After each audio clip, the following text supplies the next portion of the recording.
High, welcome to my channel. আজকে আমি তোমাদের সাথে শেয়ার করব আমার একটা এক্সপিরিয়েন্স অনলাইন থেকে জিনিস কেনার। আমি ফ্লিপকার্ট থেকে অনেক দিন ধরেই, অনেক বছর ধরেই জিনিস কিনছি। তো কোনো দিন আমার সাথে এটা হয়নি, বিশেষ করে এত দামে প্রোডাক্টের তো হয়নি।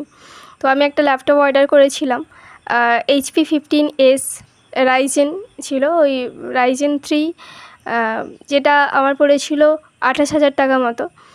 তো আমি ভীষণ খুশি ছিলাম, এটা আমার ফার্স্ট ল্যাপটপ যেটা আমি কিনছিলাম। সো আমি ভীষণ খুশি ছিলাম। তো এবার যখন ল্যাপটপটা আসে, মোটামুটি মডেলও চেক করেছি, ওখানে কোথাও মডেল নাম লেখা ছিল না, বাট স্পেসিফিকেশানগুলো দেখলাম ঠিকঠাকই আছে। সো ওপেন করতে বলেছিলাম, তো ওপেন তো করেছে। তারপরে আমি এক্সপায়ারি ডেট চেক করছিলাম, তো এক্সপায়ারি ডেট চেক করে যখন দেখি অন্য একটা মডেলের নাম লেখা আছে, প্লাস 6 মান্থ এক্সপায়ার্ড হয়ে গেছে অলরেডি, আর 6 মান্থই আছে।